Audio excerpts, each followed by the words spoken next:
यह एक प्रेरणादायक कहानी है एक बूढ़े आदमी की। ऐसा बूढ़ा आदमी जो अपने बुढ़ापे में अपने बेटी और बेटों के द्वारा ठुकराए जाने पर अपने लिए दो वक्त की रोटी तक जुटाने में कठिनाई महसूस करता है। फिर भी वो हिम्मत करके होलसेल की दुकान से अपने पास पड़े चंद रुपयों की पेन खरीदता है और बस स्टॉप पर जाकर एक जगह बैठकर उन्हें बेचने की कोशिश करता है। बूढ़ा दिन भर पेन बेचते बेचते थक जाता है, लेकिन उसकी ज़्यादा पेन नहीं बिकती। फिर वो उसी जगह सो जाता है जिस जगह वो बैठकर पेन बेच रहा था।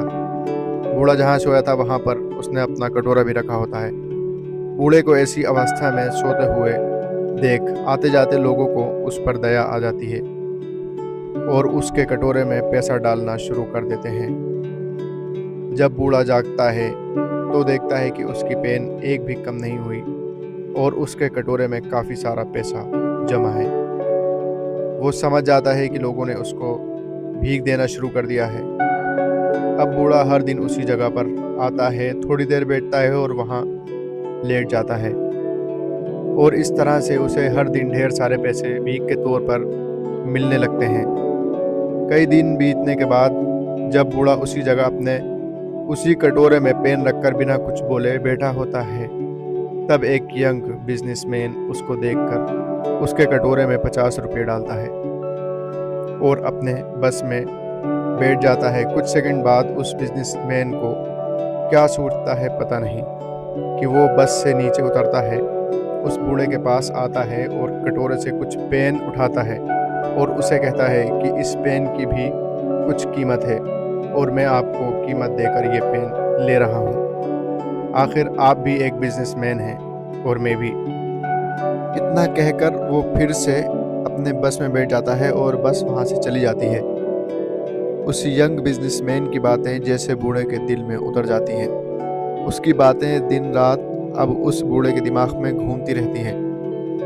2 साल बीत जाते हैं। एक दिन वो यंग बिजनेसमैन एक जगह पर उस बूढ़े को दिखता है। बूढ़ा आदमी उसके पास जाता है और उसे कहता है, आपने मुझे पहचाना? शायद आप भूल गए होंगे, लेकिन मुझे आप अच्छे से याद हो। बिजनेसमैन कहता है, आपके याद दिलाने पर मुझे थोड़ा थोड़ा याद आ रहा है।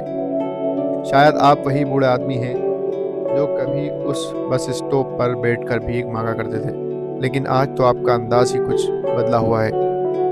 आप सूट बूट में टाई पहनकर यहाँ क्या कर रहे हैं? बूढ़ा आदमी उस यंग बिजनेसमैन को धन्यवाद देते हुए कहता है कि आप नहीं जानते, आपने उस एक मुलाकात में मुझ पर कितना उपकार किया है।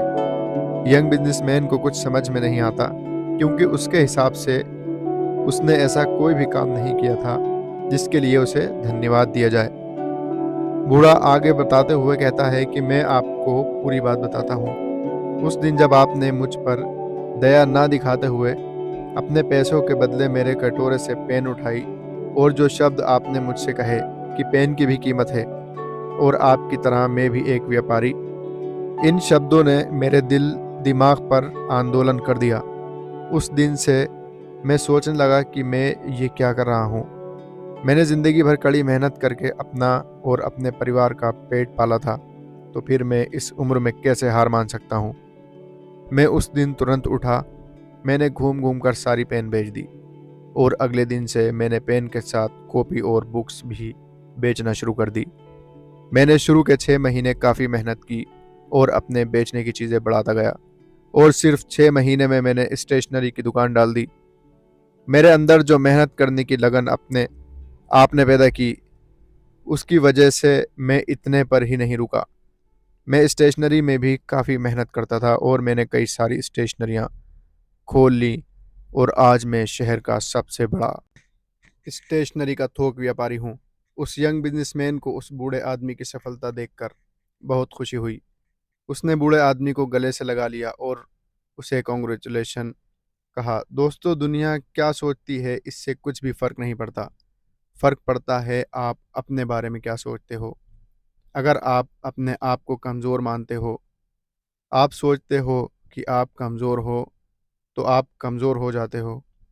अगर आप अपने आप को ताकतवर और सक्षम मानते हो, तो आपको सक्षम होने से, सफल होने से दुनिया की कोई भी ताकत नहीं रोक पाती।